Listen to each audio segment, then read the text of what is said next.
हाय, hello, नमस्कार. मी सुषमा आपल्या हक्काच्या चॅनलमध्ये माझ्या सर्व गोडताईंचं अगदी मनापासून स्वागत करते. आज मी तुम्हाला या 7-8 वर्ष जुन्या साडीपासून 13 ते 14 वर्षाच्या मुलीसाठी अगदी वेगळ्या पॅटर्नचा ड्रेस कसा शिवायचा हे दाखवणार आहे. त्यामुळे व्हिडिओ पूर्ण बघा आणि व्हिडिओ आवडल्यास नक्कीच व्हिडिओला लाईक करा. तर चला मग व्हिडिओला सुरुवात करूयात.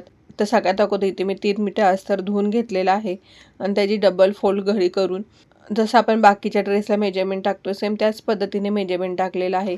तर सगळ्यात अगोदर आपण हे उंचीला 41 इंच घेणार आहोत आणि त्यानंतर मग आता शोल्डरचं माप टाकायचं आहे. आपले शोल्डरचे माप 14 इंच आहे, तर आपण शोल्डर 7 इंच घेणार आहोत आणि मुंढा आपण 6.5 इंच घेणार आहोत. तर आपली छाती 30 इंच आहे, तर 30चा चौथा भाग घ्यायचा आहे. तर इथे मी 8.5 30चा चौथा भाग घेतलेला आहे आणि पुढे मार्जिन टाकायची आहे. मुंड्याचा शेप द्यायचा आहे आणि मुंडा आपला 13 इंच आहे, तर 13चा निम्मा आपला मुंडा आलेला आहे की नाही ते चेक करायचं आहे. तर बघा आता आपला मुंडा बरोबर आहे. सेम त्याच पद्धतीने आपण खाली कमरेचं माप टाकायचं आहे. तो वरून आपण शोल्डरपासून 15 इंच उंचीला माप टाकायचं आणि तिथून नंतर मग पुढे कमरेचं माप टाकायचं आहे. तर कंबर आपली 25 इंच आहे, तर इथे सुद्धा आपण कमरेचा 1/4 भाग घेणार आहोत. म्हणजे इथे आपण 7.5 इंच आणि प्लस मार्जिन अशा पद्धतीने आपण कमरेचं सुद्धा मेजरमेंट टाकलेलं आहे. आता आपण वरून 15 इंच कमरेची जी मार्किंग केली होती त्या 15 इंचापासून खालच्या साईडला 7 इंचाची मार्किंग करायची आहे आणि तिथे आपण आता सीट घेराचं माप टाकणार आहोत. तर आपली सीट ही 38 इंच आहे, तर 38चा 1/4 9.5 इंच येतो आणि प्लस आपण मार्जिन ॲड करणार आहोत. जशी आपण बाकीची कटिंग करतो सेम त्याच पद्धतीने कटिंग करायचं आहे. मेन आपल्याला खालच्या साईडला चेंजेस करायचे आहेत. ते आपण नक्की काय चेंजेस केले हे मी तुम्हाला खाली व्यवस्थित सांगते.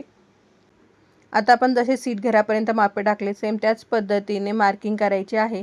आता आपण सीट घेरापासून जेवढा अस्तर आहे त्या अस्तरपर्यंत क्रॉस लाईन मारायची आहे. आपण पूर्ण उंची 41 इंच घेतली होती, तर ज्या साईडला घडी आहे त्या साईडला आपण 30 इंच घ्यायचं आहे.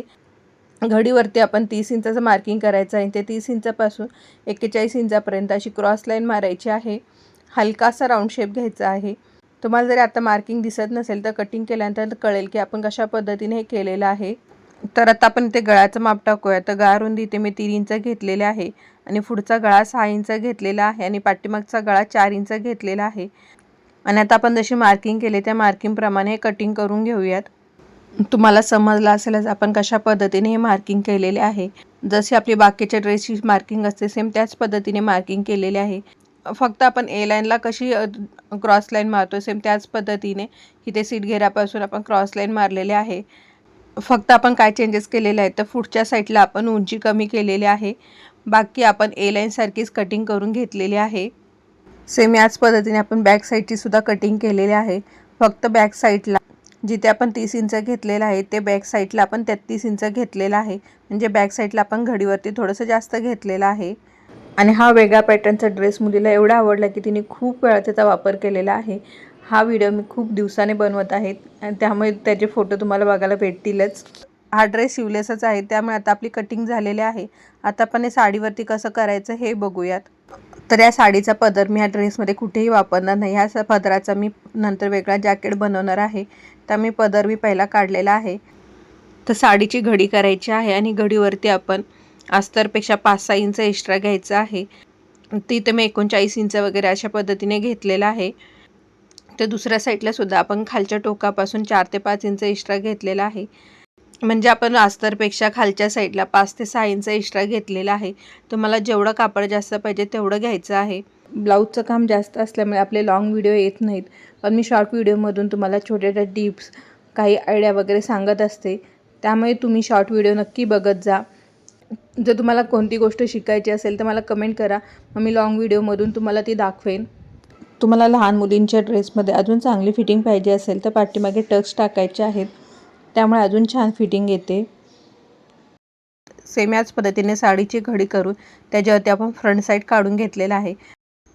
फक्त फ्रंट साईड आपल्या पाठीमागच्या उंचीपेक्षा 5-6 इंच कमी आहे. म्हणजे जो मधला राऊंड आहे तो फक्त 5-6 इंच कमी आहे. बाकी पुढची आणि पाठीमागची कटिंग सेम आहे. फक्त उंचीला जो आहे तो आपला पुढचा कमी आहे आणि पाठीमागचा जास्त आहे. आता आपल्या वरच्या पार्टची कटिंग करून झालेली आहे. आता आपण खालच्या पार्टची कटिंग कशी करायची ते बघणार आहोत. तर खाली मी स्कर्ट करणार आहे. तर सगळ्यात अगोदर जेवढी शिल्लक राहिलेली साडी आहे तेवढी पूर्ण साडी मी स्कर्टसाठी वापरलेली आहे. तर सगळ्यात अगोदर मी जेवढी उंची पाहिजे तेवढी घेतलेली आहे. मुलगी उंच असल्यामुळे मी साडीची फक्त बॉर्डर काढलेली आहे, बाकी पूर्ण साडी मी घेतलेली आहे. आणि तशी हे ड्रेस थोडेसे लॉंग चांगले दिसतात किंवा लॉंग असलेले चांगलेच, त्यामुळे मी पूर्ण साडीची उंची घेतलेली आहे, फक्त बॉर्डर काढलेली आहे. तर ह्या व्हिडिओमध्ये मी तुम्हाला स्कर्ट कसा करायचा हे दाखवलं नाही, कारण आपण या स्कर्टमध्ये काही केलं नाही. जेवढी साडी शिल्लक होती त्या साडीचे फक्त प्लेट्स घेतलेल्या आहेत आणि वरच्या साईडला बेल्ट लावलेला आहे आणि साईडला फिटिंग केलेलं आहे, बस. बाकी आपण ह्याच्यामध्ये काही केलेलं नाही आहे. तरीसुद्धा तुम्हाला जर याचा व्हिडिओ पाहिजे असेल तर मी दुसरा स्कर्ट बनवून ह्याचा व्हिडिओ नक्की बनवेन. किंवा तुम्हाला अजून कोणकोणते व्हिडिओ बघायला आवडतील हे मला कमेंट करून नक्की सांगा. लगेच व्हिडिओ येईल हे मी सांगू शकत नाही, पण लवकरात लवकर करण्याचा नक्कीच प्रयत्न करेन. तसेच खणाच्या कापडाचे मी वेगवेगळे डेकोरेशनचे आयटम केलेले आहेत, ते सुद्धा व्हिडिओ तुम्ही बघितले असतीलच. जर बघितले नसतील तर तेही नक्की बघा. आता गणपती जवळ येत आहे, त्यामुळे तुम्ही बिझनेस म्हणून त्या वस्तू बनवू शकता. आता पावसाळ्यात काम थोडे कमी असते, त्यामुळे तुम्ही डेकोरेशनच्या वस्तू बनवू शकता किंवा साडीचे असे वेगवेगळ्या पद्धतीचे ड्रेस बनवू शकता. म्हणजे जर तुमच्याकडे टाईम असेल तर तो आराम करता न वेस्ट करता अशा पद्धतीने थोडं थोडं काही ना काही शिकत राहा, सारखी प्रॅक्टिस करत राहा, म्हणजे तुम्हाला सगळं व्यवस्थित आणि परफेक्ट जमेल. आणि आपल्या या कामामध्ये आपण जेवढी प्रॅक्टिस करू तेवढे आपल्याला परफेक्ट जमणार आहे, त्यामुळे जास्तीत जास्त प्रॅक्टिस करत राहा. तर गळ्याला पुढच्या साईडला अशा पद्धतीने पॅटर्न करून घेतलेला आहे आणि पाठीमागच्या साईडला अशा पद्धतीने बंद गळाच ठेवलेला आहे. शोल्डरवरती शोल्डर ठेवून आपण शिलाई मारून शोल्डरसुद्धा जोडून घेतलेले आहेत. हा ड्रेस शिवलेसच ठेवणार आहे, त्यामुळे बाईची ते एक्स्ट्राची क्रॉस पट्टी लावून पलटी करून घेतलेला आहे. आता गळ्याचं काम झाल्यानंतर आता मेन काम असतं आपलं फिटिंगचं. पण फिटिंग करण्या अगोदर आपण खालची बाजू तशीच ठेवलेली होती, तर खालची बाजू तुम्ही डबल फोल्ड करू शकता किंवा ह्याला एक्स्ट्राची बॉर्डर लावू शकता. आता डबल फोल्ड करताना थोडासा राऊंड आहे, त्यामुळे छोटासा कट देऊन नंतर डबल फोल्ड करायचा आहे.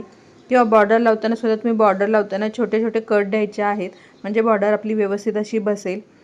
तर आता फिटिंग कशी करायची हे बघा. तर फिटिंग करताना जशी आपण नॉर्मल फिटिंग करतो सेम, बाकीच्या ड्रेसला करतो सेम त्याच पद्धतीने फिटिंग करून घेतलेली आहे. तर आपला हा वेगळ्या पॅटर्नचा ड्रेस तयार झालेला आहे. तुम्हाला कसा वाटतो हे कमेंट करून नक्की सांगा. काही समजलं नसेल तर तेही मला कमेंट करून नक्की विचारा. व्हिडिओ पूर्ण बघितल्याबद्दल धन्यवाद. पुन्हा भेटूया अशा छानशा व्हिडिओमध्ये. तोपर्यंत बाय आणि टेक केअर.